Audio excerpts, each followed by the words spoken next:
Oi pessoal, tudo bem? Vamos continuar lendo Renúncia, livro psicografado por Chico Xavier, editado por Emmanuel.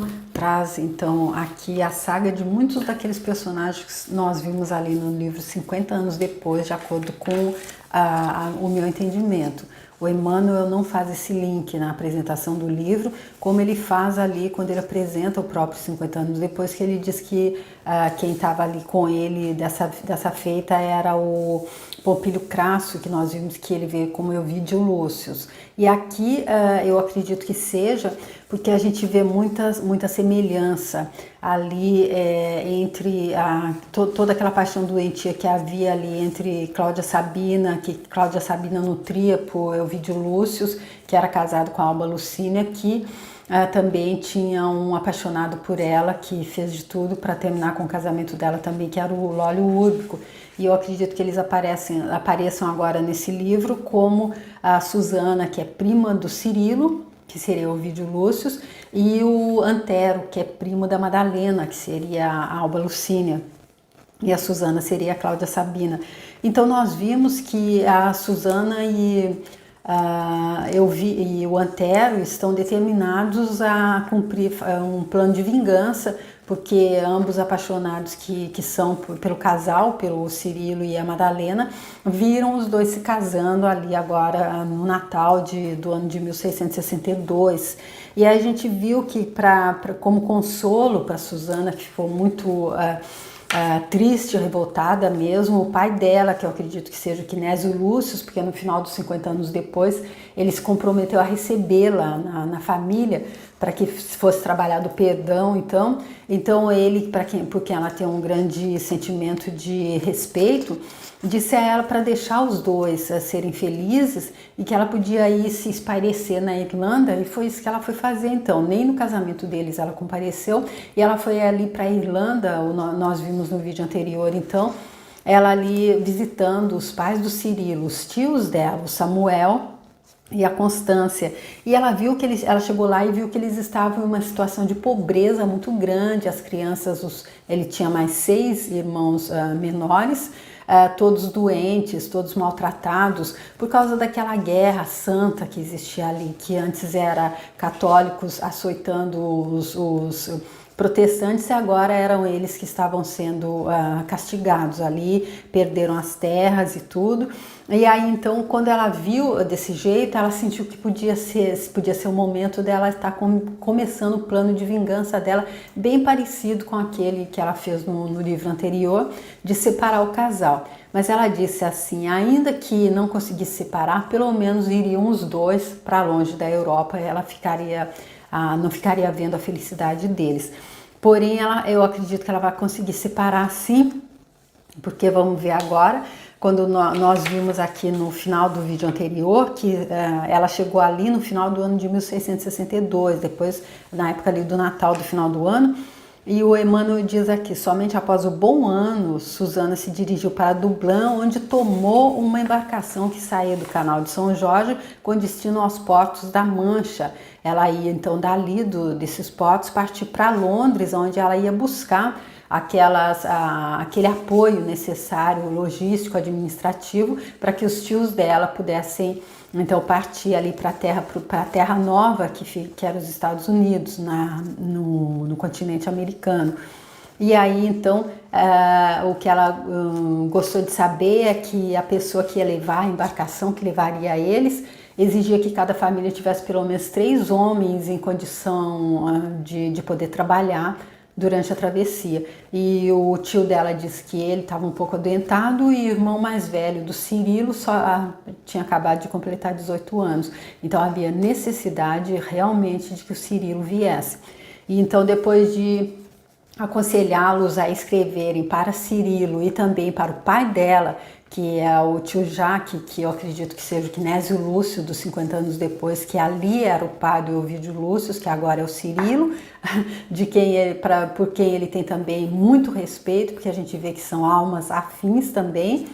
Eles mesmos, como pai e filho, no livro anterior, eles já eram grandes, dava para ver que havia uma amizade muito maior do que além daquela vida entre eles. Então o Cirilo respeita muito o professor Jaque, que ele é agora, e aí então ela já pensou A Suzana já arquitetou tudo isso, que assim eles escrevendo uma carta para o pai dela também, que é o professor Jacques, tio do Cirilo, não vai ter dúvida de que o Cirilo virá para fazer essa travessia com eles, para levá-los para a América, para o continente americano, para os Estados Unidos. Aí então vamos ver como é que continua, e eu peço agora então que Jesus Cristo possa estar me abençoando para que eu possa fazer essa leitura da melhor forma possível, que ela possa ser fluida, que possa trazer então a compreensão necessária também através dos meus comentários, que sejam pertinentes, que sejam relevantes, se não for que eu não faça. Agradeço muito Chico Xavier e Emmanuel e agradeço você que esteja acompanhando, e peço que Jesus Cristo, que Deus nos abençoe a todos para que a gente consiga sentir esse livro, como o Emmanuel disse que seria para. E ele disse que para quem estiver pronto, quem sentir esse livro, pode encontrar aqui um grande bálsamo consolador. Então vamos ver como é que continua. E assim, em fevereiro de 1663, as cartas de Belfast mudavam as perspectivas entre os cônjuges venturosos. Cirilo leu, emocionado, a carta paterna que lhe falava dos enormes prejuízos e infortúnios experimentados e da resolução de partir para a América em procura de valores novos, suplicando seu amparo filial em tão graves circunstâncias. Insistia para que eu acompanhasse na viagem, ainda que não pudesse transferir-se definitivamente com a jovem esposa para o novo mundo. Calculava que bastariam alguns meses de cooperação e poderia voltar a reassumir as obrigações que o retinham na capital da França. Samuel sugeria carinhosamente que a esposa o acompanhasse na longa viagem empreendida para a tranquilidade de todos. Quanto aos encargos de ordem material, esperava compensá-lo doando-lhe parte do produto da venda do resto de sua propriedade rural na Irlanda do Norte. Madalena, por sua vez, mostrava-se fundamente sensibilizada. Constância enviou-lhe carinhosa carta na qual lhe rogava assistência e auxílio moral para a transferência desejada, destacando o obséquio que a nora lhes prestaria, favorecendo a partida de Cirilo, de maneira a lhes atenuar o rigor dos inúmeros trabalhos. Enviava-lhe com afagos maternais delicada folha de trevo, como lembrança da missa a que assistira em intenção da sua ventura conjugal na véspera das núpcias. Relatava, mãe afetuosa, as enxaquecas do marido, as necessidades dos filhinhos.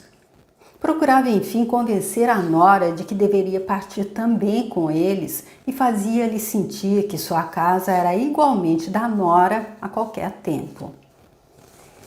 Então aqui a mãe do Cirilo mostrando que ela precisa desse apoio da nora, da Madalena, porque se a Madalena diz para o Cirilo, não, você não vai, eu acredito que ficaria bem mais difícil. Então ela pedindo a ela que dê esse apoio e chamando ela também, dizendo que ela é muito bem-vinda. Porém a gente já vê, a gente lembra que a Madalena e o Cirilo casaram e foram morar ali com os pais da Madalena, que já estão idosos, cuja mãe está muito adoentada.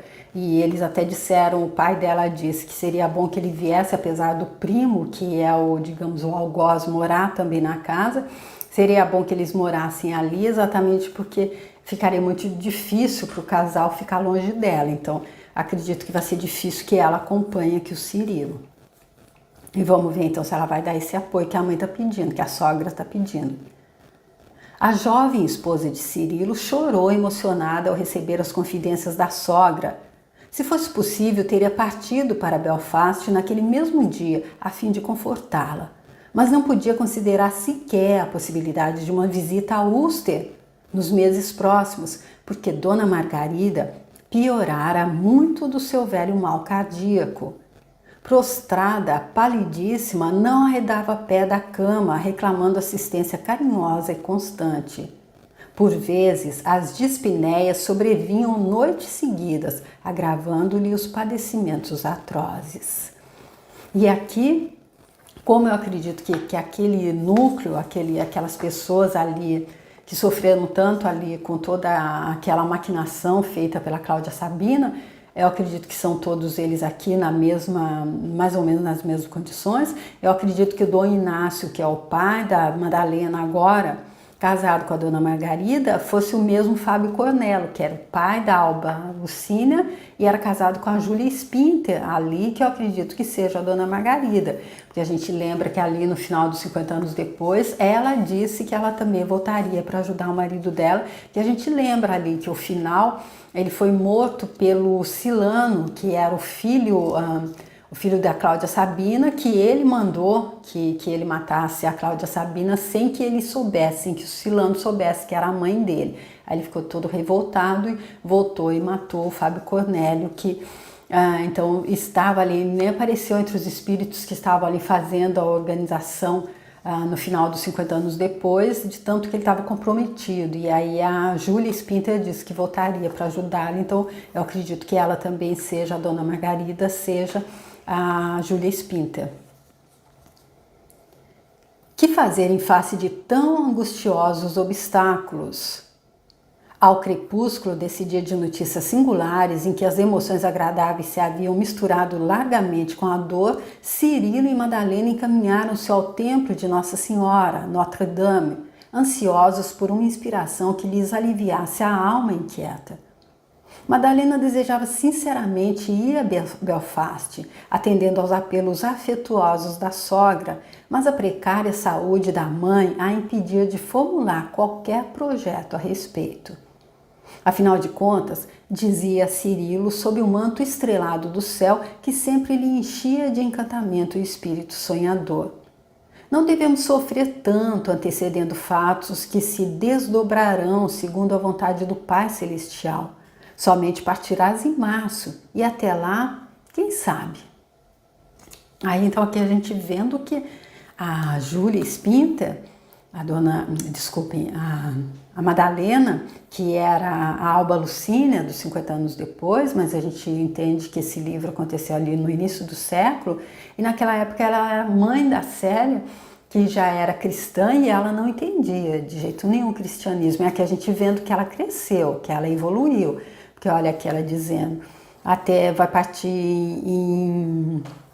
ele só vai partir em março e até lá quem sabe, ou seja, ela sabe que a morte é uma coisa natural da vida, é a única certeza que todo mundo tem.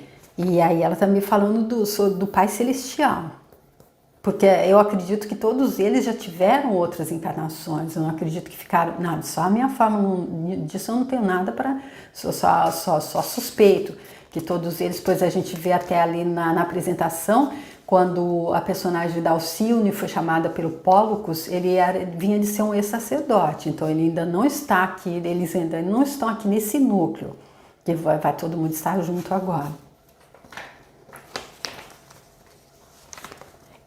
Ele, porém, não lhe acatava os argumentos afetuosos com o habitual bom humor. Sem poder explicar o que lhe ocorria no íntimo, permanecia taciturno, alheio às suas costumeiras características de resolução. Não posso compreender, Madalena, porque essa viagem forçada a Belfast me assombra o espírito, enchendo-me de preocupações. Ou seja, eu acredito que ali no íntimo, ali no inconsciente, ele tem mais ou menos ideia do que vai acontecer. Viagem forçada? Não digas, redarguia a esposa com bondade. Para nossos pais, todos os trabalhos constituem motivos de satisfação espontânea. Não tens feito o possível pela tranquilidade do papai e pela saúde da mamãe? É indispensável não esquecer que temos igualmente 2 velhos amorosos à espera do nosso auxílio na Irlanda do Norte. Visivelmente nervoso, o rapaz obtemperou. Sim, mas os meus trabalhos em Paris? E se não me puderes acompanhar a Belfast? E se Dona Margarida piorar a ponto de ser forçado a assumir compromissos com os meus, partindo sozinho para esse longo itinerário até a América? Quantas interrogações prematuras! Opugnou ela, esforçando-se por manter um sorriso menos pessimista. Se nos acontecesse o pior, não deveríamos ainda assim inclinar o coração à vontade de Deus? Se nos separarmos por alguns dias, não será por motivos frívolos, mas para atender necessidades imperiosas de nossos amoráveis velhinhos.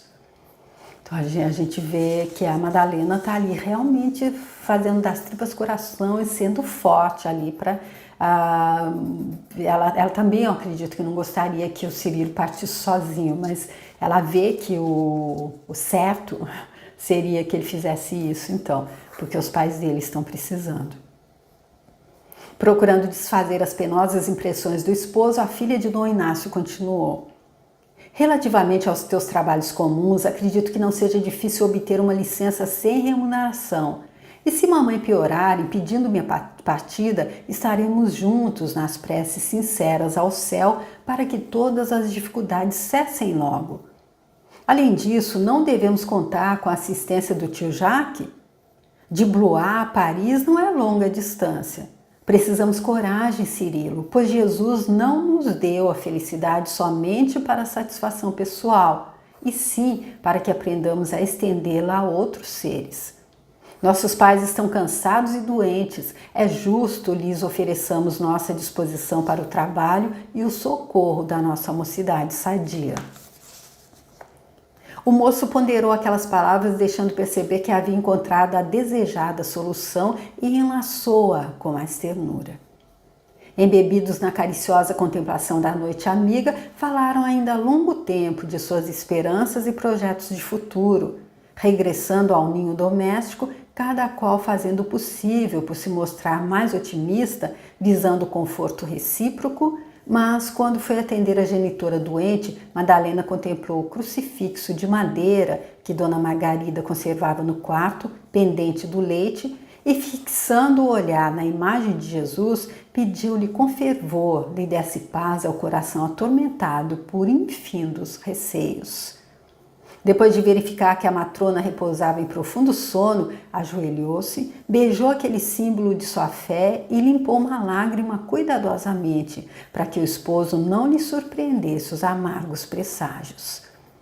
E aqui a gente vê e lembra que ela teve esses presságios assim mostrados de forma até mais clara por aquele adivinho que leu a mão dela, que ela contou ali no primeiro encontro que ela teve com Cirilo, que disse que ela foi bem nascida, mas o destino dela não estava tão bonito assim. E isso ela guardou realmente aquelas palavras. E agora eu acredito que assim, igual a ele, ela também tem esse sentimento. Eu acredito que as coisas das vidas passadas, a gente veio, estamos todos esquecidos, como a gente viu no primeiro capítulo, na apresentação do livro, que eles falavam exatamente disso, da bênção do esquecimento, mas alguma coisa vem, alguma coisa é como se fosse aquela coisa do regurgitar, não é? A gente tem aquele gostinho de que é aquela coisa do déjà vu, quem sabe? Que alguma coisa, eles pressentem que alguma coisa de não muito interessante está por vir. Amargos presságios. As semanas voavam ao ritmo das renovadas preocupações.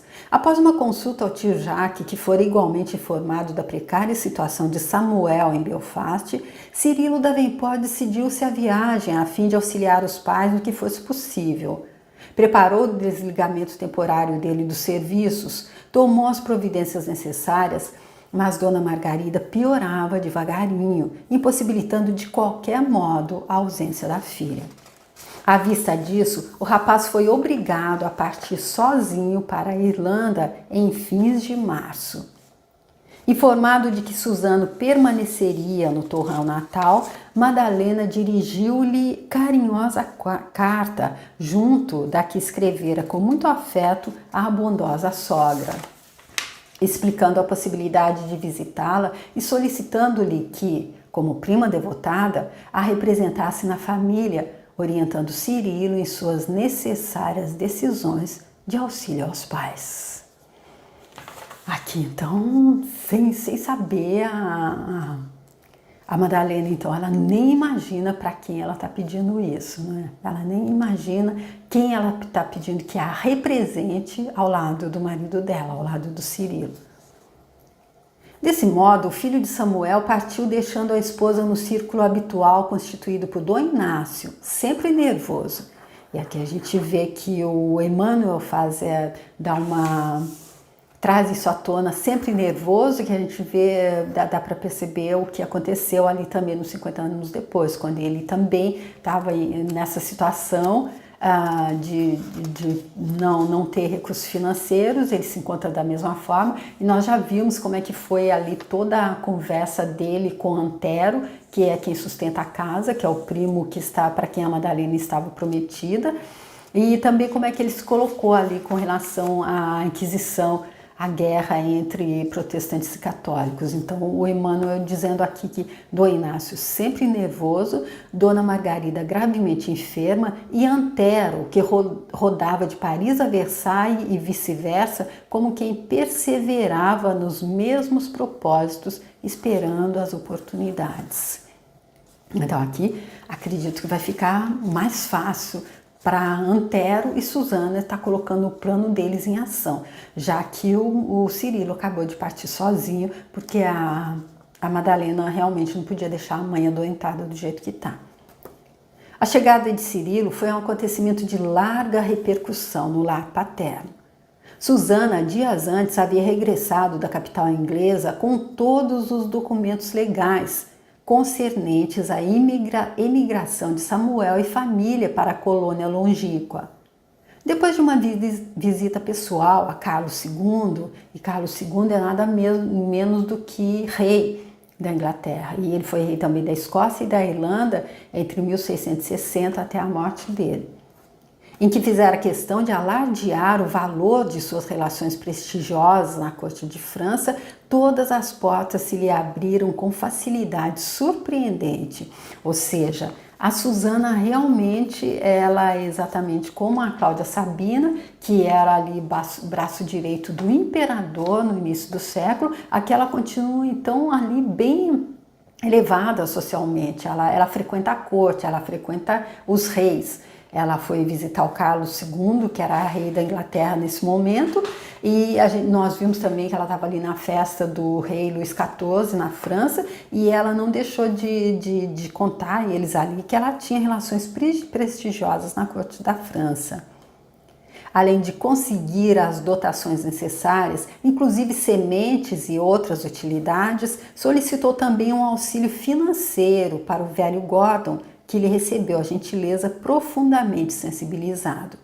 Ao júbilo das concessões obtidas, acrescentava-se agora a alegria da vinda do rapaz, reforçando as esperanças dos perseguidos irlandeses. Constância não sabia como exprimir seu contentamento maternal. Reuniu todos os recursos humildes da despensa doméstica e ofereceu um jantar muito simples, nesse dia em que, acima de tudo, falava o sincero carinho do coração. À noite, reuniu a família em preces a Deus, agradecendo a providência dos favores da misericórdia dele.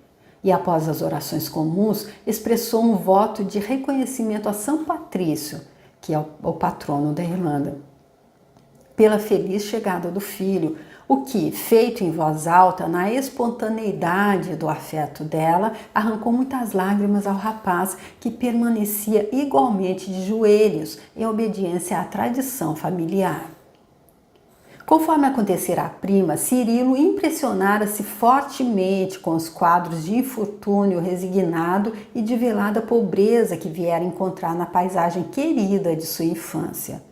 E fazia o possível por não repetir as expressões de espanto quando procurava esse ou aquele local em busca de velhas impressões de sua meninice. Não conseguiria explicar a emotividade que lhe envolvia a alma inteira. A humildade com que Samuel patenteava a necessidade da proteção dele, os olhares amorosos da mãe, a doce delicadeza dos manos, penetravam-lhe o espírito com indefinível intensidade. Lera a Constância a terna missiva de Madalena e reparara emocionadíssimo como a genitora enxugava as lágrimas copiosas com as dobras do avental muito branco. Guardava a impressão de haver ingressado num sonho bom em que, no maravilhoso tapete das lembranças suaves, voltava a ser menino. Quanto a Susana, recebera as letras delicadas de Madalena, lendo-as a sós, depois de cerrar cuidadosamente a porta do quarto e reprimindo intensa cólera. Frase alguma daquela mensagem fraternal conseguira modificar suas disposições. Não constituía atrevimento da rival endereçar-lhe semelhante apelo? Num ímpeto de ciúme e despeito, fez menção de estraçalhar o documento carinhoso, mas, como se fora advertida pelas ideias criminosas que lhe passavam, por vezes, na imaginação sobreexcitada, exclamou consigo mesma: não será melhor conservar esta carta para algum dia da vida? Quem poderá saber o futuro? E, modificando a primitiva atitude, guardou a missiva com cuidado na bolsa reservada aos objetos mais íntimos. Então aqui, aquela carta delicada, aquela carta carinhosa que a Madalena mandou para Susana, pedindo a ela representar, se ela não podia estar ali, mas ela queria tanto estar ao lado do marido querido dela e ali também ajudando ele, dando força a ele. Aí eu não vou poder estar, mas você como prima carinhosa, por favor, faça isso por mim. Aí ela nada disso modificou as disposições dela de tomar o marido da outra. Ela é apaixonada doentiamente por ele há séculos. E aí ela já mostrou do que ela é capaz no livro 50 anos depois. Eu deixo aqui se você quiser ver para entender a história. E aí então ela pensou em rasgar a carta. Mas como quem trabalha com vingança, ela pensou que algum dia podia ser importante. Então não será melhor conservar essa carta para algum dia da vida? Quem poderá saber o futuro?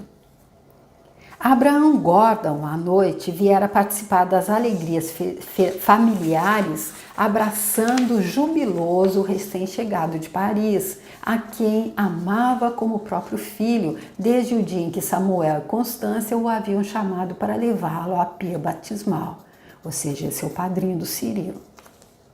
Às ocultas, o pai de Cirilo, acanhado por ter de incomodar diretamente o rapaz, solicitaram ao antigo companheiro de lutas endereçasse ao filho o apelo final para os acompanhar no longo cruzeiro transoceânico. O pai dele sempre ali, cheio de dedos, a mãe também não queria incomodar, então por isso que a própria Susana pediu que eles escrevessem também ao pai dela, o Jaque, tio do Cirilo, e o pai também recorreu então ao padrinho dele, para que ele pudesse, se por acaso precisasse convencê-lo de que ele os acompanhasse então nessa viagem. Gordon aproveitou o encanto do momento, cheio de intimidades cariciosas, e quando terminaram as preces de louvor a Deus, dispôs o grupo familiar em torno da larga mesa dos Davenport, que recordava os antepassados numerosos devotados a tradições domésticas. Aplaudido com calor por Susana, que entrava na conversação com partes sagazes e inteligentes, o notável ancião, depois de exaltar as grandiosidades do Novo Mundo, que conhecia pessoalmente em virtude de uma visita aos parentes exilados na Virgínia, e Virgínia a gente sabe que foi um dos primeiros a ser colonizado então pelos britânicos, esse estado então dos Estados Unidos. Notificou ao rapaz a necessidade do seu apoio ao grande cometimento. Contamos contigo, Cirilo, afirmava o velho irlandês bondosamente, e nem poderia ser de outro modo. Samuel e Constância esperam teu amparo imprescindível. Somos velhos e o capitão Clinton necessita de moços para a travessia, que não é tão fácil como parece à primeira vista. Já enviei instruções a Oxford para que Carlos e João estejam em Belfast no mês de junho. Não podemos dispensar o esforço dos filhos na execução da empresa. Entretanto, murmurou Cirilo, um tanto esquivo, dado ao seu problema de natureza sentimental, refletindo na esposa e nas fadigas domésticas. Ignoro se poderei partir na época prevista.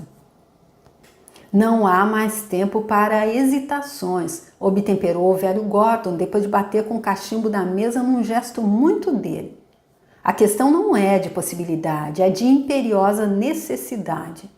Entre pais e filhos não há consultas, há compromissos. O capitão Clinton exige a contribuição dos mais fortes e não será razoável dispensar teus esforços. O rapaz corou em face da observação direta que lhe era dirigida. Então, Emmanuel chama de observação direta esse grande puxão de orelha que ele acabou de levar do padrinho dele. Não é questão de saber se pode ou não. O capitão exige a contribuição dos mais fortes e não será razoável dispensar teus esforços. Isso não pode acontecer, pois a questão não é de possibilidade, é de imperiosa necessidade.